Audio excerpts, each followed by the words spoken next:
what we're looking at here is a solenoid. In fact, it's the same solenoid that we've looked at in class when I would connect a potential difference or an electrical power supply to the solenoid.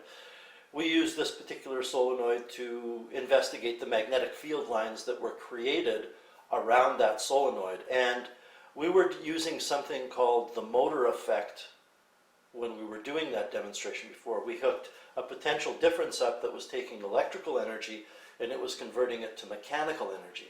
The mechanical energy, we saw evidence of that because when I put a compass at various locations surrounding the solenoid, the compass was deflected, so there was some mechanical energy that was being transferred to the compass needles. Work was being done to the compass needles.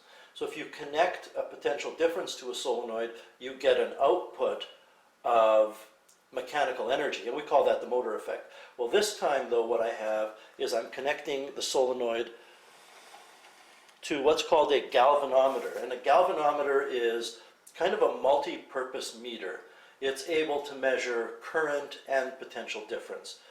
So I have a little high-tech label there that I've clipped onto this. You can see that what we're looking at is equivalent to what I have on that piece of paper. So you might see that diagram on an assignment or in a textbook. Now we're going to investigate the generator effect. The generator effect says that if you move a wire through a magnetic field, you'll generate an electric current. You need to understand that rather than me moving the wire through the magnetic field, I'm going to keep the coil stationary and I'm going to move the magnet. So we'll start off just by moving the south pole of the magnet in, and you can keep your eye on the galvanometer needle, and while it's moving in, the galvanometer needle moves to the left, very, very slightly. When I pull the south pole of the magnet out, the galvanometer needle moves to the right. So when the south pole goes in, the needle is deflected to the left. If the north pole goes in, it's deflected to the right. So you have an opposite deflection. Now, we have learned that this current or potential difference that you're generating can be changed by varying a number of different things. One of them is we can use a stronger magnet. So I've got a stronger magnet now, and I'm going to move one pole in, we'll move the other one out, and you can see the deflection is greater. If I were to use an even stronger magnet, which is this big cylinder on this end, and I move it in, the deflection is even greater. Now I'll just let you know that we're on a scale right now where we're measuring current, and the scale is measuring microamps. So when I move this in, it looks like it's deflecting in or out. It looks like it's deflecting to about 30 microamps in both directions. If I want an even greater amount of current, then what I can do is I can get rid of this solenoid and I can use a solenoid that has more turns of wire. So this solenoid here has 300 windings of wire. It has 300 loops of wire.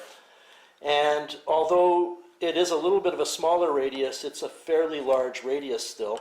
So I'll clip the galvanometer to the solenoid, and we'll go back and look at the original magnet, which was the bar magnet, and when I move it in, you can see that I get a considerable amount of current, a lot more than I did before.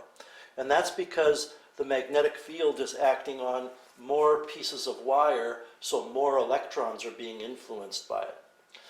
If I want to, I can change the scale. Right now it's measuring microamps. I can change the scale to measure millivolts, because at the scale that I was at before, it was going off the scale, so I can't read it. So in terms of millivolts, when I move this magnet in and out, it's looking like around 40 to 50 to 60 millivolts, which is still a pretty small voltage. You certainly couldn't power a light bulb with that.